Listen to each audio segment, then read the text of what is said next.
você e mais você. Parece que eu não sei o que é o amor.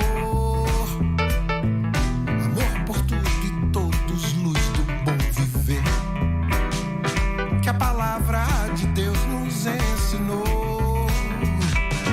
Sendo assim você, você e mais você, é como se eu não pudesse enxergar as gotas de orvalho soltas. Universitária.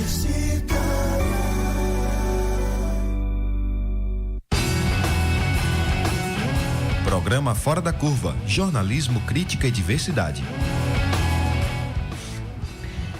Olá, ouvinte da Rádio Universitária FM 99.9, da Rádio Universitária Paulo Freire, 820 AM. Eu sou Maria Eduarda Rocha, jornalista e professora de Sociologia da UFPE. Está começando agora mais uma edição do Fora da Curva, que vai ser reprisado às 9h na nossa rádio pública. Nessa primeira veiculação, nosso programa é retransmitido ao vivo pela nossa página no Facebook e na página 99 Universitária. Você pode participar pelas redes sociais, enviando perguntas e comentários. Desde a campanha eleitoral, o presidente eleito, Jair Bolsonaro, dá sinais de que pretende criminalizar os movimentos sociais e perseguir opositores. Em entrevista para a televisão, Bolsonaro já declarou a intenção de tipificar o Movimento dos Trabalhadores Rurais Sem Terra, o MST, e o Movimento dos Trabalhadores Sem Teto, o MTST, como organizações terroristas. Na reta final da campanha, também classificou opositores como marginais e sugeriu que poderiam ser presos ou obrigados a deixar o Brasil no governo dele. O tom ameaçador assumido na campanha eleitoral tornou-se ainda mais preocupante depois que ele montou uma equipe de governo com o maior número de militares no primeiro escalão desde a ditadura militar.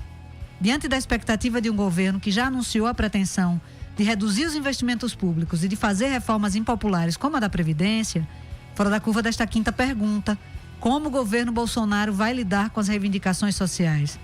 Para discutir o tema, nós convidamos Eduardo Mara, coordenador da Frente Brasil Popular em Pernambuco. Ele teve um problema e não vai poder comparecer. Está com a gente hoje Carmen Silva, doutora em Sociologia e integrante do SOS Corpo, o Instituto Feminista para a Democracia, nosso parceiro aqui no Fora da Curva. Seja bem-vinda, Carmen. Obrigada, Maria Eduarda. Também vamos receber aqui no estúdio Rudy Rafael, coordenador do MTST em Pernambuco e educador da ONG Fase. Rudy teve um problema, mas já está daqui a pouco chegando para conversar com a gente. Antes de entrar na pergunta tema de hoje, nós vamos tratar de um assunto que movimentou ontem o país e que tem tudo a ver com o cenário político que nós vamos discutir aqui. Eu me refiro à decisão liminar tomada ontem pelo ministro do Supremo Tribunal Federal, Marco Aurélio Mello, que mandou soltar todos os presos condenados em segunda instância, o que beneficiaria o ex-presidente Lula. A liminar do ministro Marco Aurélio acabou sendo suspensa no mesmo dia pelo presidente do STF, Dias Toffoli, alegando que a decisão definitiva sobre o tema seria tomada pelo colegiado do tribunal em abril. Nós vamos entender melhor essa situação conversando com a professora de Direito da Universidade Federal de Pernambuco, Liana Cirne, que já está com a gente na linha. Bom dia, Liana, você nos escuta? Bom dia, Eduardo. Bom dia, ouvintes. Bom dia a todos que estão trabalhando no programa Fora da Curva, na Rádio Universitária. Então, Liana, eu acho que a gente pode começar perguntando o que é mais importante a gente entender sobre esse imbróglio. A cabeça do nosso ouvinte fica muito confusa, não é? Porque a gente não consegue entender muito bem o que se passa na cabeça desses juízes. Você pode explicar para a gente? Vou tentar explicar de maneira bastante resumida, porque nos últimos 2 anos e meio, 3 anos, para as pessoas se situarem no cenário político brasileiro, exige-se um curso de direito, né? Tamanho protagonismo do judiciário nas discussões políticas mais relevantes para os rumos do Brasil. Bom, o que está sendo discutido nesse momento é a DC número 54. É uma ação declaratória de constitucionalidade do artigo 283 do Código de Processo Penal. Eu vou traduzir um pouquinho desse juridiquês, porque realmente eu sei que é um pouco complicado para quem não tem informação jurídica. Nós temos um artigo do Código de Processo Penal, que é o artigo 283, que foi alterado por uma lei em 2011, para adequar esse artigo ao texto literal da nossa Constituição Federal. Com essa alteração, o artigo 283 passou a exigir o trânsito em julgado das decisões condenatórias. O que é o trânsito em julgado? É o julgamento definitivo, né? Exatamente, é o julgamento definitivo em última instância, quando não caiba mais recurso que possa alterar o resultado do julgamento. É uma garantia do Estado Democrático de Direito prevista expressamente na nossa Constituição. Pois bem, uma vez alterado o artigo 283, vinha sendo cumprido sem nenhuma celeuma até que em 2016, por motivos muito mais políticos do que jurídicos, iniciou-se uma discussão sobre a inconstitucionalidade do artigo 283 e a possibilidade de prisão automática. Eu queria muito que os ouvintes compreendessem isso, porque, lamentavelmente, me parece que até de má fé, há um esforço para que se confunda essa discussão. Tanto é que um dos fundamentos que ganhou muita repercussão ontem nas redes sociais, o fundamento da Procuradora-Geral, a Raquel Dodge, era de que seriam soltos mais de 150 mil presos.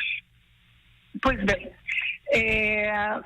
o que o artigo 283, tal como é disciplinado hoje, veda, é a prisão automática dos presos após a condenação em segunda instância. Ele não veda a prisão preventiva.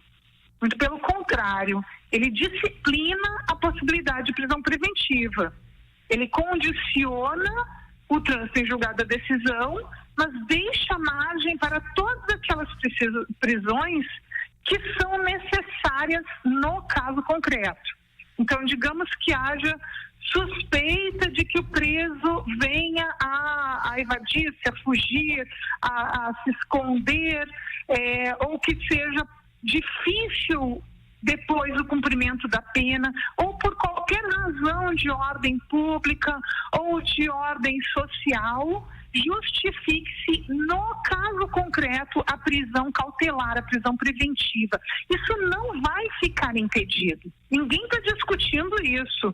O juiz tem toda a liberdade, repito, esse não é o objeto da discussão da ADC 54, isso é pacífico para todos os juristas. O juiz tem toda a liberdade de, no caso concreto, verificando que existe risco, caso o réu permaneça solto, determinar a sua prisão de natureza cautelar, a sua prisão imediata. Mas isso não de modo automático, não no prêt-à-porter, mas somente na decisão, no caso concreto, verificando que naquele caso é necessário. Sim. A regra, portanto, seria a de que, para se determinar a prisão, é necessário aguardar o término das discussões no âmbito dos recursos. Essa é a discussão da ADC 54, que é uma ação declaratória de constitucionalidade para declarar a constitucionalidade do artigo 283. O que é que nós temos de 2016 para cá? Nós tivemos decisões em medidas cautelares. O que é medida cautelar? É uma medida que se dá com base em uma cognição sumária. Ou seja, não houve ainda o esgotamento da discussão da matéria. É uma decisão que se dá, que a gente chama de decisão precária. Ela é provisória, ela pode ser revogada a qualquer tempo. Então, houve a decisão em duas medidas cautelares, autorizando o que nós chamamos de prisão automática após a condenação em segunda instância. E a ADC 54 deveria ter sido colocada em pauta esse ano para julgamento do mérito. O que vem a ser isso, né? O julgamento definitivo dessa questão constitucional. Considerando a importância de Lula no cenário político, Claro, né? Isso era uma questão de responsabilidade civil do judiciário. Exatamente. A gente não pode esquecer esses mais de 150 mil presos. Sim. A gente não pode esquecer esses mais de 150 mil presos, mas é claro que a gente sabe que toda essa manipulação política do calendário do judiciário, do STF, se deu em razão do Lula. Não foi em razão dos outros 150 mil presos invisibilizados. Então, por que Marco Aurélio tomou essa decisão agora, Liana? O que é que mudou? De fato, ele deveria ter tomado essa decisão na época do julgamento do habeas corpus do Lula. Que é bom lembrar, o habeas corpus foi pautado antes do julgamento do mérito da ABC, o que é um absurdo. Para quem recorda do julgamento do habeas corpus do Lula, que foi em abril desse ano, o ministro Marco Aurélio já se mostrou profundamente indignado com a então presidente do STF, porque ela não havia pautado a ABC e havia pautado o habeas corpus. Ou seja, preferiu colocar a questão específica do Lula em pauta e não colocar a discussão da matéria, que isso não faz nenhum sentido lógico. O que é que isso faz sentido do ponto de vista lógico? Primeiro, a gente define a matéria para todo mundo. Sim. E depois que a gente define a matéria para todo mundo, a gente vai analisar os casos particulares. Tudo cria essa sensação de que... cria essa sensação de decisões que são muito oportunistas, né? Exatamente, a manipulação política do judiciário brasileiro. E Dias Toffoli... Se o judiciário estivesse sendo pautado pela lógica e pela lei, primeiro teria julgado as ADCs e depois teria julgado habeas corpus do Lula e todos os outros milhares de habeas corpus que estão aguardando definição. Não é só do Lula. São milhares de habeas corpus de presos que estão em situação idêntica do Lula. O que foi que aconteceu no dia do julgamento do habeas corpus? Houve uma mudança de voto, que foi a mudança do ministro Gilmar Mendes. Ele disse: eu votei favoravelmente a prisão automática quando do julgamento da medida cautelar e mudei o meu entendimento. E mudei meu entendimento porque é muito alto o número de reversão de penas nos recursos que são julgados pelos tribunais superiores. Ou seja, relevante. Pessoas que seriam presas e que depois, nas instâncias superiores, seriam inocentadas e já teriam sido punidas, porque já teriam passado um tempo na prisão. Exatamente. E eu queria, para os ouvintes que não têm familiaridade com a situação do judiciário brasileiro, eu queria dizer o seguinte: as arbitrariedades que o Brasil todo está enxergando no caso Lula não são arbitrariedades que se dão apenas no caso Lula.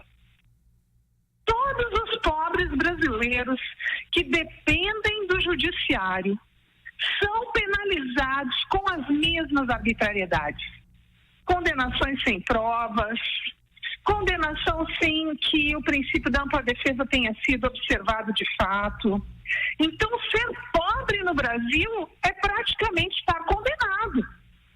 Desses 150 mil presos que foram recolhidos à prisão de modo automático, sem acesso aos recursos extremos, muitos deles poderão ter a pena revertida. Agora, observem, eles já estão presos. Assim como o presidente Lula. A esse respeito, assim como o presidente Lula. A esse respeito, no seu entendimento, Dias Toffoli podia ter derrubado a liminar ontem? Não. Vamos falar de uma coisa que está muito fora de moda no Brasil, que é a lei. A gente só tem que ser breve, porque o nosso tempo aqui está andando rápido. Não, sim. Jamais. Não é à toa. A frase do ministro Marco Aurélio ontem foi uma frase muito boa. Se ainda existe o Supremo no Brasil, a minha decisão será cumprida. Só pode ser revogada pelo pleno dos ministros. Ele está corretíssimo, ele estava fazendo alusão ao procedimento interno do STF e ao regimento interno do STF. Ora, não pode, proferida a decisão liminar do ministro do STF, não pode outro ministro, ainda que presidente e ainda que no recesso, cassar a decisão do ministro por meio de suspensão de liminar, que foi o que o ministro Dias Toffoli fez. E a cara de pau do ministro Dias Toffoli é tanta que ele cita o artigo 297 do regimento interno do STF, mas o regimento interno, o artigo 297 do regimento interno do STF, faz alusão à possibilidade do presidente do STF suspender a liminar proferida por um presidente de um tribunal a qual, por exemplo, um tribunal de justiça, um tribunal regional federal, mas jamais um ministro do STF. Não existe previsão. E nós já tínhamos uma decisão de 2015 em que o ministro Lewandowski dizia não ser possível suspensão de liminar em sede de ações de controle de constitucionalidade, como é justamente o caso da DC 54. Ou seja, mais uma vez, nós temos de novo o judiciário andando a reboque de interesses políticos, inovando, passando por cima da lei, passando por cima dos procedimentos para manter Lula como preso político. Eliana, muito obrigada por sua participação, foi muito esclarecedor para a gente aqui do Fora da Curva lhe agradece. Eu que agradeço a oportunidade, muito obrigada ao programa e estou sempre às ordens. Então, gente, diante dessa insegurança jurídica, acho que como é que vocês avaliam a situação dos movimentos sociais no país hoje, no cenário em que as instituições parecem não funcionar? Então, eu acho que é bem importante esse esclarecimento que a professora Eliana fez, porque o que aconteceu ontem é de uma quebra total da institucionalidade brasileira, né? Se a gente estava vivendo já, desde o golpe de 2016, uma situação, vamos dizer assim, de rachadura, agora estilhaçou, né? Estilhaçou mesmo, porque o que aconteceu é, um ministro do Supremo diz que vai soltar 159 presos, 159 mil. Inclusive o Lula, ela não falou, mas entre a decisão do Marco Aurélio de dar a liminar e a decisão do Toffoli de derrubar a liminar, aconteceu um outro fato, que é a reunião do Estado-Maior, a reunião do Comando das Forças Armadas. E isso é muito grave, inclusive porque o Toffoli tem como assessor um militar. E que foi colocado lá como assessor exatamente no período dessa discussão aí de Lula ficar preso ou Lula ficar solto. Então, isso é muito grave, porque nós temos já a indicação de um governo do presidente Jair Bolsonaro a partir de 1º de janeiro, com um grande número de militares nos ministérios, e temos um comando militar que se reúne para avaliar uma coisa que seria, a princípio, deveria ser julgada pelo judiciário, pela mais alta corte do judiciário no país, que aparentemente julgou, mas o que eu estou chamando de estilhaço da institucionalidade é que são 2 juízes do Supremo, portanto com igual poder, e um diz que sim, o outro diz que não, e o povo brasileiro fica assistindo isso e sem poder de intervenção sobre isso. Então, esse lugar, que seria um lugar para garantir a Constituição, está rasgando a Constituição. O Supremo rasgou o artigo 5º da Constituição já há tempos, né? Já há tempos. Não aconteceu ontem, porque quando Lula foi preso com o julgamento de segunda instância, foi obviamente para tirar Lula da disputa eleitoral. Isso está comprovado com fatos, não precisa ir muito longe. Não aconteceu ontem, porém ontem ao dar essa demonstração de força, o Dias Toffoli derruba a liminar do Marco Aurélio depois de uma reunião do comando militar. O que isso significa? Não precisa, assim, muita capacidade de interpretação para ver que é um passo a mais no fechamento do regime. É um passo a mais para informar a sociedade brasileira de quem está no poder. Pelo menos é a minha avaliação, e isso para os movimentos sociais é uma situação que amplia a gravidade em que nós todos já nos encontramos, né? Quem chegou aqui no estúdio, que está com a gente, é Rudy Rafael, coordenador do MTST em Pernambuco e educador da ONG FASE. Seja bem-vindo, Rudy. Obrigado mais uma vez pelo convite. Acho que concordo absolutamente com a leitura de Carmen. A gente vivia um processo de uma democracia tensionada e agora a gente vive um processo de total fechamento dessa democracia, né, onde as instituições debilmente ainda davam respostas a questões sociais, e agora a gente tem vamos dizer assim, um processo de um governo, de uma burocracia institucional que de fato dá as costas à sociedade, né? E isso não apenas aos movimentos sociais, mas como figuras públicas, como o caso de Lula, né, que condenado sem provas e agora sendo um processo emblemático, né, do papel político que o cárcere exerce hoje na sociedade brasileira, né? A prisão hoje exerce um papel político importantíssimo na nossa sociedade, né? Desde do processo de criminalização dos movimentos sociais, da juventude negra, da população mais periférica, e agora aos líderes da oposição de um campo político que agora se constitui, não diria hegemônico, mas que conquistou uma vitória importante no processo eleitoral, né? Então acho que o que está caracterizado é um cenário muito,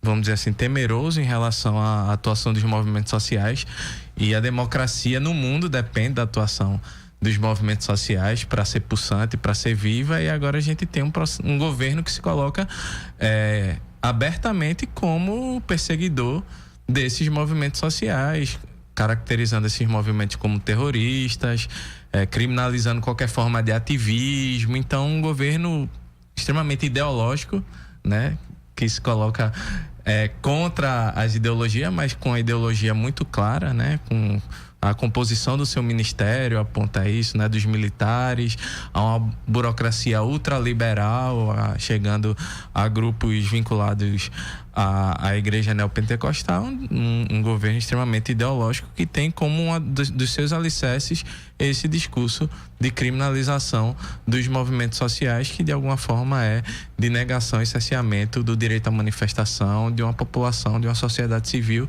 que de alguma forma tenha a possibilidade de se contrapor ao governo e aos retrocessos que esse governo coloca como sua agenda política. Esse clima, né, de perseguição já está surtindo muitos efeitos, né? Não vem de agora, a gente sabe que mais lideranças começaram a ser assassinadas desde que Dilma foi afastada do cargo. A gente pode parafrasear então Romero Jucá e dizer que a gente está vivendo um fechamento do regime com a STF e com tudo. Tem até um card circulando nas redes sociais desde ontem, que é o STF com tudo. É uma forma jocosa de dizer, né, assim, qual a parte que você não entendeu do que está acontecendo, né? E de fato isso é muito, muito grave, porque demonstra que aquelas ameaças feitas durante a campanha eleitoral pelo então candidato Jair Bolsonaro, elas têm uma possibilidade concreta de serem efetivadas. Então, houveram ameaças de perseguição dos opositores, mais nitidamente do MTST e do MST, mas também ameaça contra o Partido dos Trabalhadores. Então, é uma situação, de fato, muito grave e que requer da gente assim, da sociedade civil organizada, das pessoas que querem defender a democracia, das pessoas que precisam lutar para conquistar direitos que estão sendo tirados, requer uma força muito grande para seguir analisando o que está acontecendo, vendo as contradições internas no judiciário, porque eu acho que isso também é importante. A primeira ideia é a gente ficar muito assim, impactado com o presidente do STF tendo esse tipo de comportamento que nega, né, a Constituição, mas, por outro lado, a gente precisa ver também que um outro ministro, o Marco Aurélio, tentou fazer uma medida de força, né, na prorrogação, né, a gente diria no futebol, já nos últimos minutos da prorrogação, antes de entrar o recesso do Supremo, tentou uma medida que colocou o debate na sociedade, e isso é importante porque mostra as contradições internas no judiciário. Sim. Quer dizer, não está tudo perdido. Então é uma contradição importante que a gente precisa estar analisando, assim como, do ponto de vista econômico, também tem um conjunto de outras contradições nesse cenário. Então nem tudo que a campanha de Bolsonaro disse, do pouco que disse sobre o que seria o seu programa de governo, necessariamente vai ser executado da forma como foi divulgado, porque há contradições internas no judiciário e também, do ponto de vista econômico, entre os setores dominantes. Acho que a gente tem que analisar de uma forma mais fina para poder saber o que fazer, né, e como tirar proveito também político dessas contradições. E aí entra essa questão das forças de resistência, né, Rudy? Uhum. Como é que você acha que os movimentos sociais vão se comportar nesse cenário de fechamento, de endurecimento do regime? Eu acho que tem uma necessidade já que está posta, não de agora, né, mas de reinvenção das nossas formas de organização, não abrindo mão das nossas formas tradicionais, mas a necessidade também de a gente conseguir dialogar com um campo cada vez mais amplo da sociedade, posto que, enfim, até agora fomos insuficientes para construir uma resistência concreta a esse processo de avanço do fascismo no Brasil, né? Então a gente pretende, né, construir o diálogo, obviamente, institucional. Hoje tem a urgência da formação de uma frente parlamentar ampla em defesa da democracia. Do ponto de vista internacional também temos dialogado com vários setores, desde o Parlamento Europeu a grandes referências da América Latina, enfim. Então tem esse corpo de apoio. Acho que a gente precisa construir uma rede de apoio ampla nessa conjuntura, né? E tem um processo de mobilização social, entendendo que o governo Bolsonaro ele não vai ter a capacidade de resolver o problema, por exemplo, do desemprego, né? Vai ter um ataque frontal às políticas públicas, que isso vai gerar também uma insatisfação social grande, né? Então a gente tem que estar dentro dessa conjuntura atento para, de alguma forma, dialogar com essa insatisfação popular que vai surgir também num processo de não resposta, vamos dizer, de uma resposta insatisfatória. O Bolsonaro já colocou que quem sofre no Brasil são os patrões, né? Ele não está preocupado com o sofrimento das famílias trabalhadoras, né?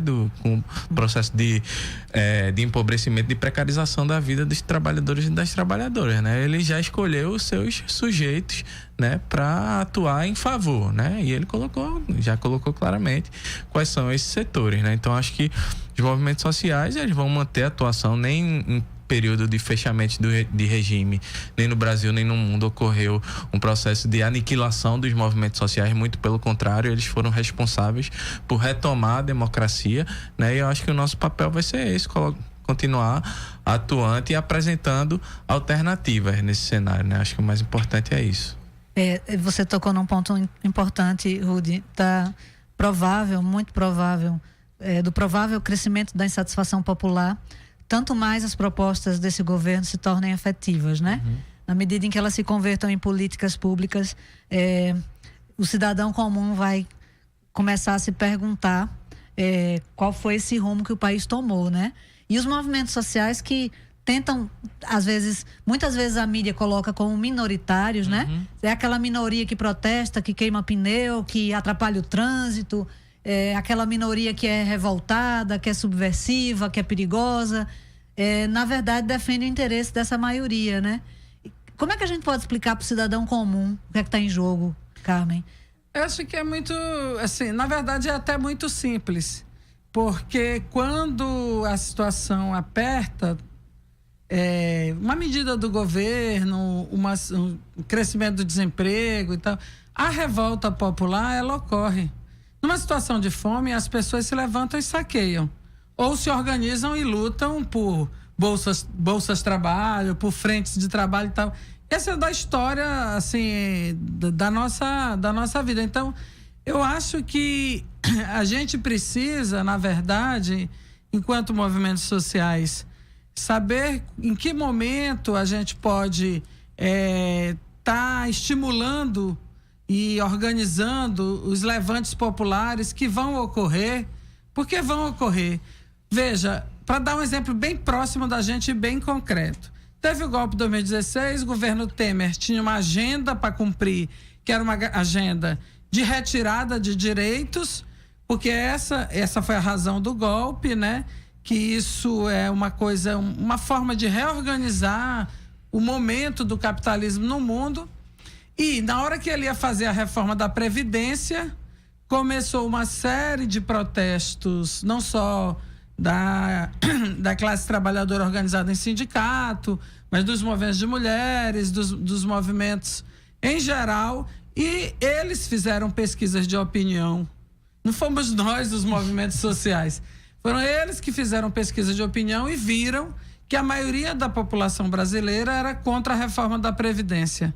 E eles próprios recuaram. Por quê? Porque estava no momento eleitoral e aí fazer a reforma da Previdência contra a vontade do povo seria perder as eleições. Então, eu estou dando esse exemplo para a gente ver como, de acordo com o momento político, com as contradições internas no bloco dominante, né, entre eles, a gente pode ter uma oportunidade de levante popular, de mobilização, que possa fazer com que, impor um recuo ao governo Bolsonaro. A questão é, para isso, nós precisamos, enquanto movimento social, se manter organizado, em diálogo, ampliando sempre a participação popular, criando formas de informação para a população em geral do que está ocorrendo. Aí o programa Fora da Curva cumpre também um papel nesse debate democrático na sociedade brasileira, porque se as pessoas não souberem o que está ocorrendo, elas não têm capacidade de se mobilizar. Da mesma forma, se as pessoas ficarem intimidadas pela ideia de fechamento do regime, as pessoas também perdem a capacidade de se mobilizar. Então é importante a gente analisar, mas ver também as contradições e, ao mesmo tempo, conseguir manter circulando as notícias. A gente, do ponto de vista econômico, a coisa vai ser muito rápida, porque, na verdade, esse momento que a gente está vivendo entre as eleições e a posse, toda a política do governo Bolsonaro para o lado econômico já está em operação pelo que resta do governo Temer, né? Por esse finalzinho de governo Temer, já está operando. A gente viu aí a situação da entrega da Embraer para a Boeing, né? Que é assim, uma empresa brasileira forte que faz aviões, que é uma coisa mais importante do que uma empresa que faz aviões, o Brasil tem. E o Brasil vai e entrega para uma empresa americana a preço de banana, quer dizer, entrega mesmo, é isso. Todas as análises econômicas estão indicando isso. A classe trabalhadora, quem está trabalhando na Embraer, vai sentir o impacto disso. Essas pessoas têm famílias. Vamos dizer, são pessoas assalariadas, têm famílias que, se perdem o emprego, para onde que quebra? Se você é bancário, você é trabalhador da Embraer e você perde o emprego, você faz do quê? Você deixa de levar roupa para fazer na costureira, você deixa de contratar uma empregada doméstica, você deixa de pagar o transporte escolar para seu filho, quer dizer, vai quebrar mais embaixo, né? Quando quebra, quem está assalariado perde tudo, mais embaixo vai perder muito mais. Então é importante a gente estar em diálogo com essa população que está mais embaixo, né? Que está vivendo só da sua força de trabalho e muitas vezes sem um emprego formal, porque emprego formal no Brasil já era pouco e agora está muito menor, e com essa reforma trabalhista as condições de legalidade, né, de direitos é muito, muito pior. Então, se a gente tiver capacidade de informar e de discutir e de organizar essa população, sem dúvida, a gente não vai permitir que o governo Bolsonaro quebre o Brasil, como ele está indicando que vai quebrar. É para trazer entrevistas com visão crítica sobre o que está acontecendo no país que o Fora da Curva está no ar, de segunda a sexta, aqui nas rádios universitárias AM e FM, nossas rádios públicas. Nós vamos para um rápido intervalo e voltamos já já. Programa Fora da Curva. Informação a serviço da maioria.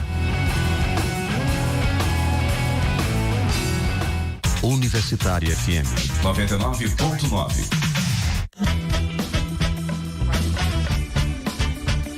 Universitária FM, Agenda Cultural.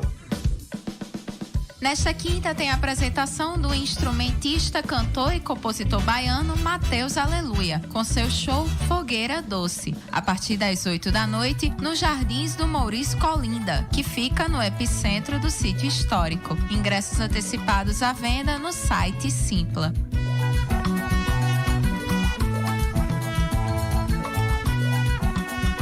A banda de música instrumental Selva, sigla para ações experimentais livres e agógicos, se apresenta nesta quinta a partir das 9 da noite no bar A Caverna, que fica no bairro das Graças. O show é gratuito. Universitária FM, Agenda Cultural. Neste final de ano, a Universitária FM tem um presente para você. Poxa, é uma grande aventura. Adaptado do livro Fábulas de Gente, do escritor Valdir Oliveira, 7 histórias repletas de lirismo. Por que não juntar as qualidades de cada um? Humor. Envenenada. E drama. E se houver monstros de dentes grandes e olhos aboticados? Lutarei com todas as minhas forças. Participação de grande elenco. É assim no mundo da fantasia. Trilha sonora original com situações e sentimentos humanos. Ainda bem que sempre estou preparado para situações inesperadas. Fábulas de Gente, de 24 a 28 de dezembro, 6h30 da noite, na Universitária FM. Incentivo Funcultura. Ministério da Cultura e Prefeitura do Recife apresentam Baile do Menino Deus, o maior espetáculo do Natal. Há 15 anos encantando plateias no Recife. Praça do Marco Zero, dias 23, 24 e 25 de dezembro, às 20 horas. Música, teatro, dança e muita alegria. Baile do Menino Deus, nosso jeito de brincar o Natal. Grátis. Realização: Ministério da Cultura, Governo Federal e Relicário Produções. Apoio Universitária FM.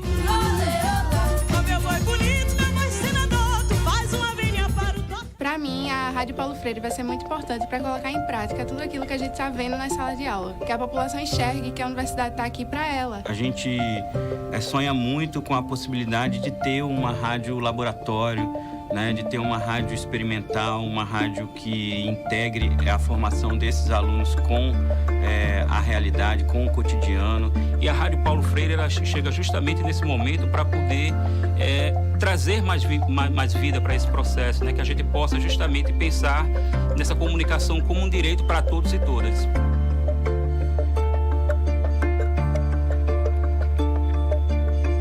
Rádio Paulo Freire, a rádio que fazemos juntos.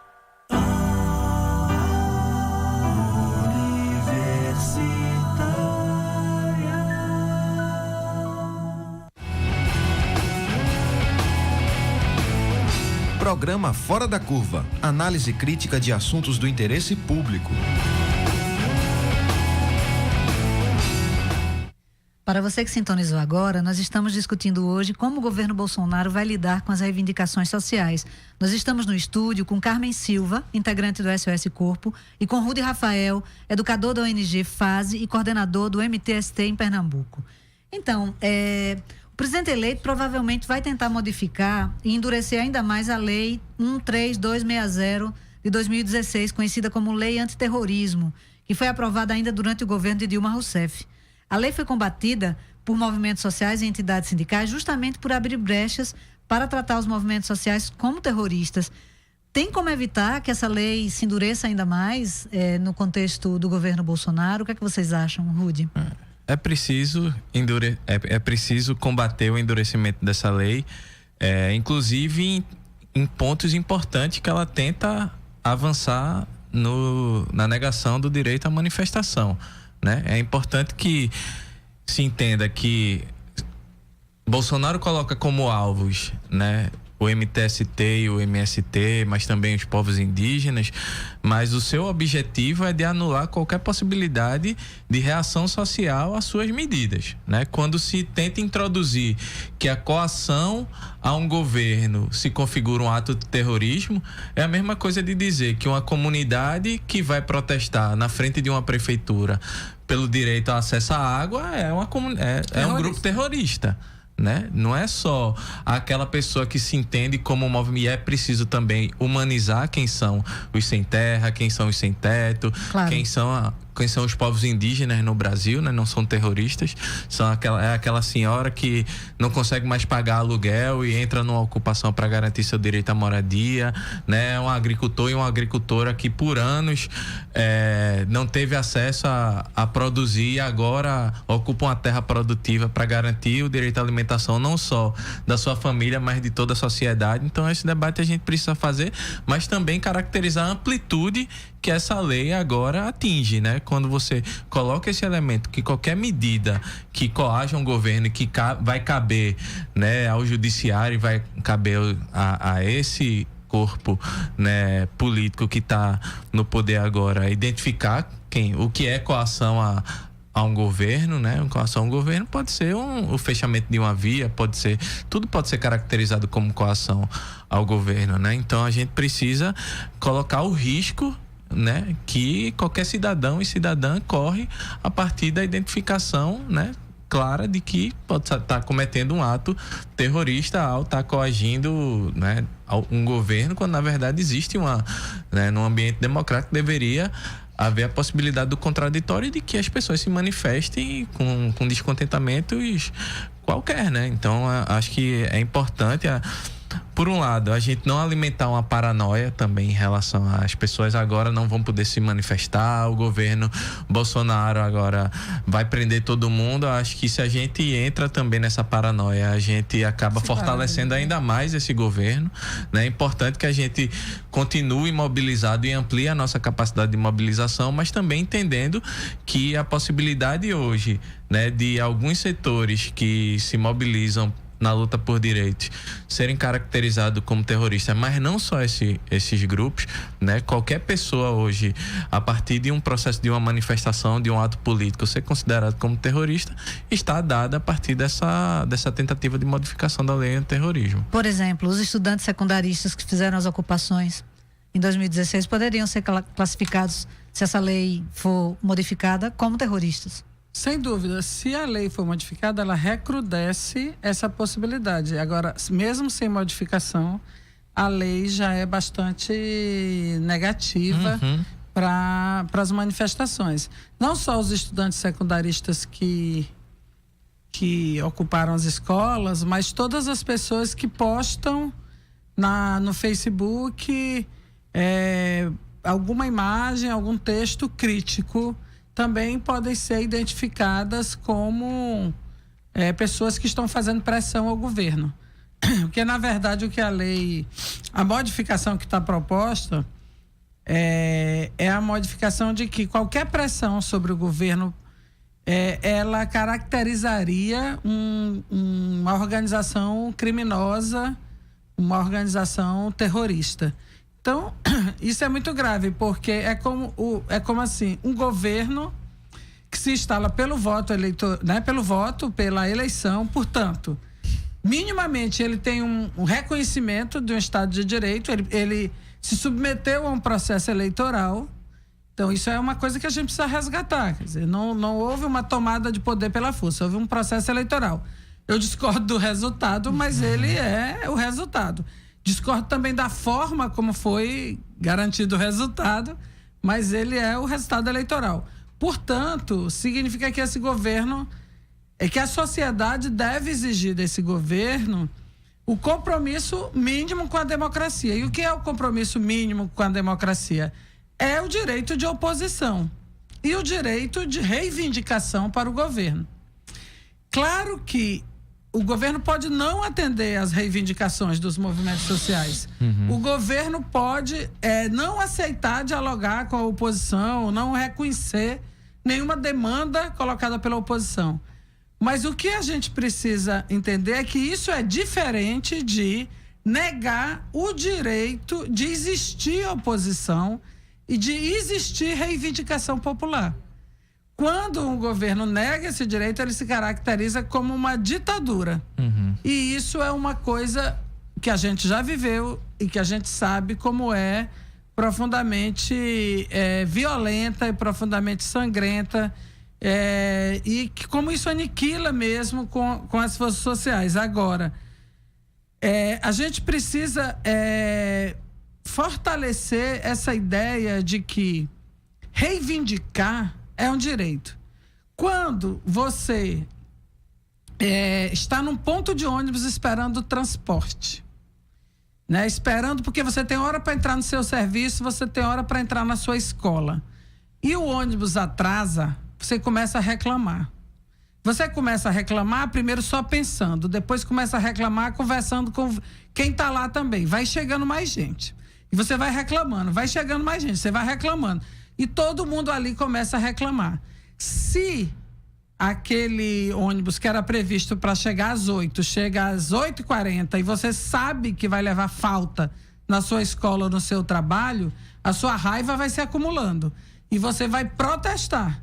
Você vai protestar e você pode protestar das várias formas. Entrando no ônibus e reclamando, ou se todo mundo tiver com muita força e o ônibus não chegar e a garagem for perto, indo para a porta da empresa. Estou dando um exemplo básico, como é que se forma um protesto. Se essa empresa sempre atrasa, você pode juntar aqueles vizinhos e organizar uma comissão, um grupo, um coletivo, que é o coletivo que naquele bairro exige que o transporte passe no horário. Então, é uma coisa, esse é o processo que está sendo identificado pela legislação, por essa legislação que você citou, como ato terrorista, que é o ato de reivindicar. Então, eles não vão conseguir parar com isso, porque se a situação está ruim, todos e todas nós vamos continuar reivindicando. No plano municipal, no plano estadual e no plano federal. Nós vamos continuar reivindicando. Vamos continuar nos organizando para isso. Então, é importante que a sociedade brasileira como um todo tenha noção do que está sendo considerado por essa legislação, e se ela for modificada para pior, né, pela emenda proposta pelo senador Magno Malta, ela vai piorar ainda mais, né? O que está sendo classificado como terrorismo? É isso, é o direito do povo brasileiro de reivindicar para conseguir viver, ter condições de vida. E também o direito político de qualquer governo, de fazer oposição a qualquer governo. Então, são duas coisas distintas que estão sendo enquadradas na mesma legislação. Rude, em outubro, pouco antes do segundo turno da eleição presidencial, o presidente Michel Temer assinou um decreto que criou uma força-tarefa de inteligência para o enfrentamento do crime organizado no Brasil. Pelo decreto, essa força-tarefa tem a prerrogativa de produzir, analisar e compartilhar dados que ajudem nas investigações de grupos criminosos e conta com o apoio da Agência Brasileira de Inteligência, a ABIN. Nesse contexto político que a gente está vivendo, o que é que isso pode significar?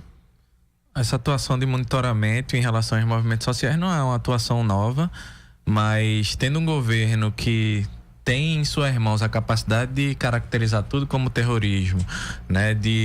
Acho que é o direito à privacidade, o direito, e é isso, né? Não é identificado apenas a pessoa que vai fazer o protesto, às vezes, né? Que pode ser uma dona de casa, pode ser, né, um trabalhador da indústria, pode ser qualquer trabalhador e qualquer trabalhadora caracterizado como terrorista, e as redes de contato dessas pessoas, né? A gente vai ter uma profunda devassa, né? Uma profunda violação do direito à privacidade no Brasil, e com o fim, né, de criminalizar qualquer forma de resistência, qualquer forma de indignação. E acho que é bem interessante. Imagine, né, se a gente vivesse no Brasil no contexto de 2013 para cá, uma ação do PT, vamos dizer assim, com a lei que recrudescesse o processo de criminalização das manifestações dessa forma, né? E haver uma verdadeira, né, é um governo ditador, é comunista. Então a gente tem uma postura dessa de um governo dito que combate essas ditas ideologias e está fechando o regime dessa forma, né? E travando uma verdadeira caça a qualquer pessoa que se coloca como oposição, como o Carmen bem falou, né? Isso é um risco não só à democracia, não é um risco à vida das pessoas, né? Que está se colocando num processo de monitoramento amplo, como essa proposta de Temer, e é preciso reafirmar, né, que esse governo também é continuidade do governo Temer, né? Vários dos ministros do alto escalão do governo permanece agora, né? O que houve é uma ampliação para outros setores que não estavam sendo contemplados pelo governo, como os próprios militares, como uma perspectiva de economia liberal, que agora tem espaço maior dentro do governo Bolsonaro, né? Mas existe uma continuidade nesse sentido também. A impressão que me dá, não sei se é Eduardo aí, Rude, é que o governo atualiza de Segurança Nacional com esse decreto, né? Esse decreto do Temer, como eu disse, esse período entre a eleição e a posse, ela já está, na verdade, existe um pré-governo Bolsonaro, né?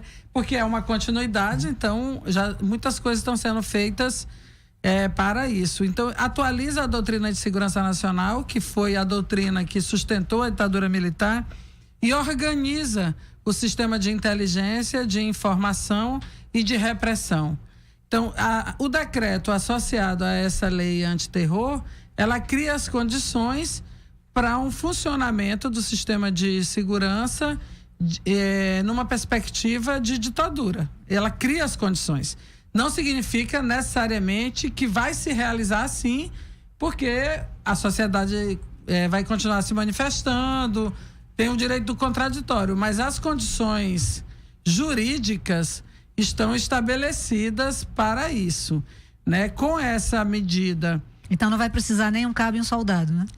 A ideia de que essa coisa de que o filho do Bolsonaro disse que bastava um cabo e um soldado para fechar o STF, eu arriscaria dizer que bastava um general na assessoria, né?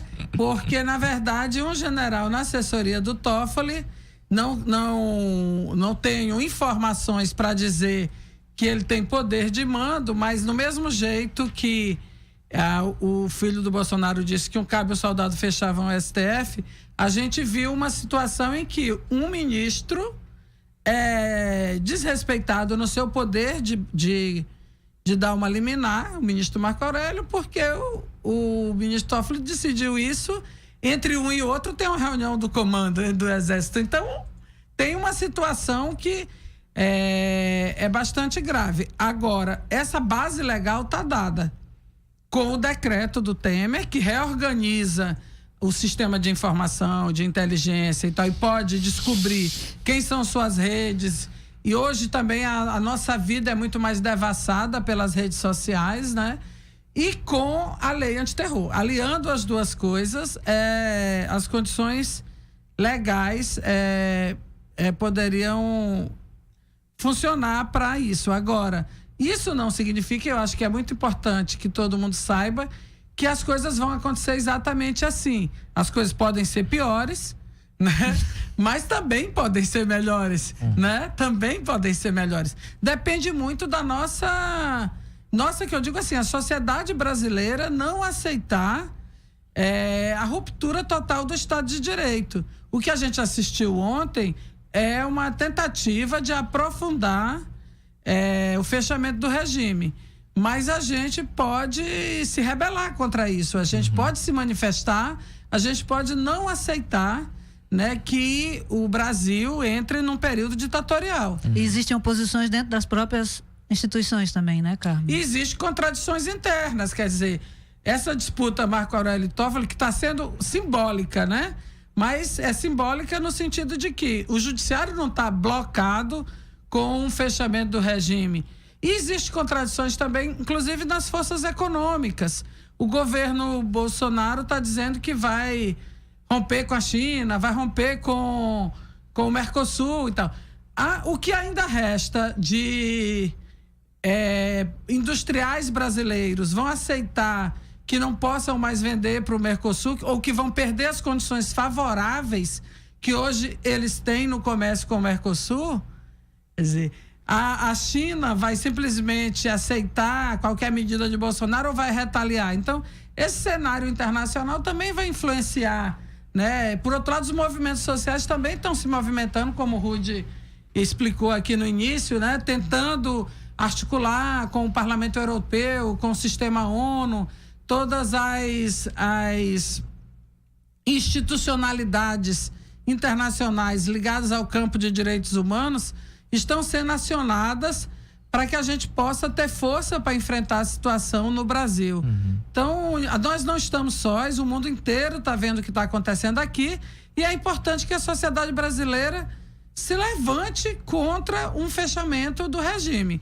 E a gente pode fazer isso e ainda está em tempo de fazermos isso. E só lembrar em relação a essa questão do monitoramento, a gente tem um futuro ministro da Justiça e da Segurança que ficou caracterizado por vazar ilegalmente áudios de presidente da República, enfim. Então isso é uma prática que já é corriqueira, né, para esse futuro governo.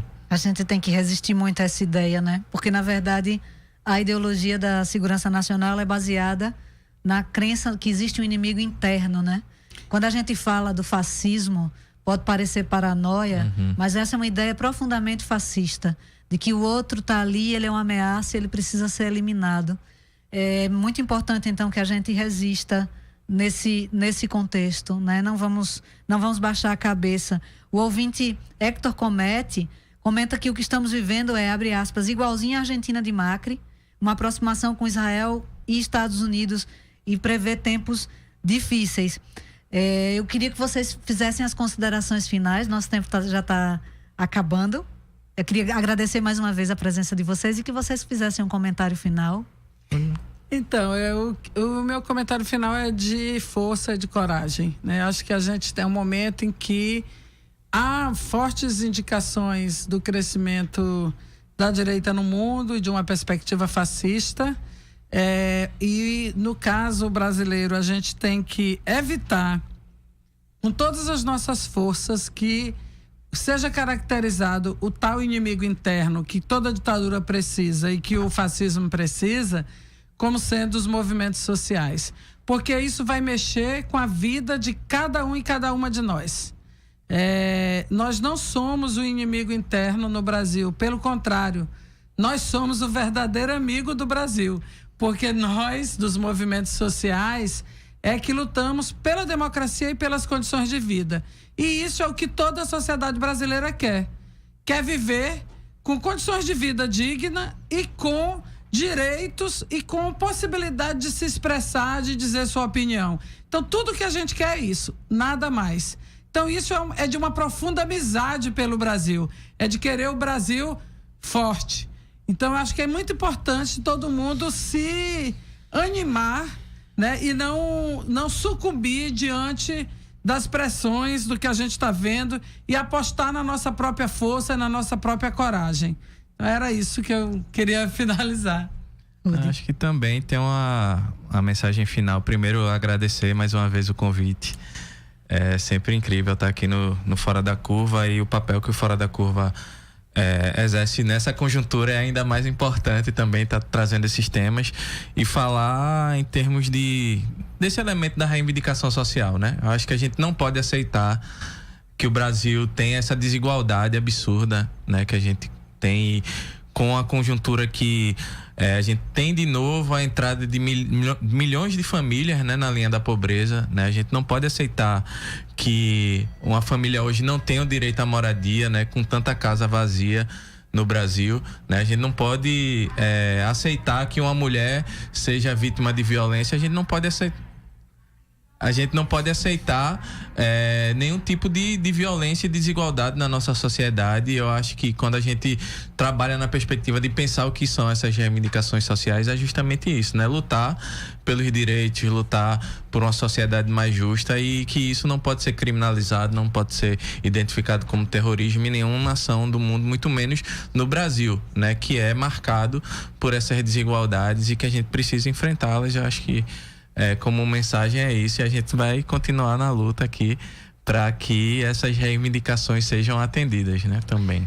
Eu fico por aqui. Hoje eu encerro a minha participação nesta 4ª temporada do programa, que vai até amanhã. O Fora da Curva faz um intervalo, mas volta ao vivo em fevereiro.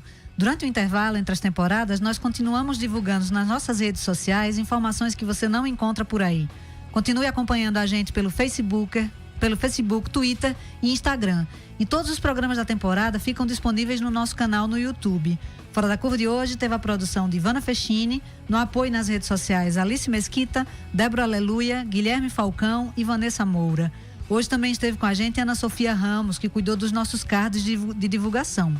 Fica aqui nosso agradecimento a todos os estudantes que colaboraram com o Fora da Curva por mais um semestre. Nosso agradecimento também a Marco Antônio pelos trabalhos técnicos de hoje e ao longo da temporada. Esta foi a edição do dia 20 de dezembro de 2018. Muito obrigada por sua audiência. O programa Fora da Curva é uma realização do Departamento de Comunicação Social, com o apoio do Departamento de Sociologia e do Núcleo de Rádio e TV Universitárias. Parceria com o Marco Zero Conteúdo, Centro das Mulheres do Cabo, SOS Corpo, Centro Sabiá, Terral Coletivo de Comunicação, Centro de Cultura Luiz Freire. Esse programa fica disponível em nossa página do Facebook e no canal do YouTube. Acompanhe as nossas redes sociais, porque nós também divulgamos por lá muita informação que você não vê por aí. A música tema deste programa foi composta pela banda Diablo Motor. Programa Fora da Curva. A gente fala o que a maioria cala. 12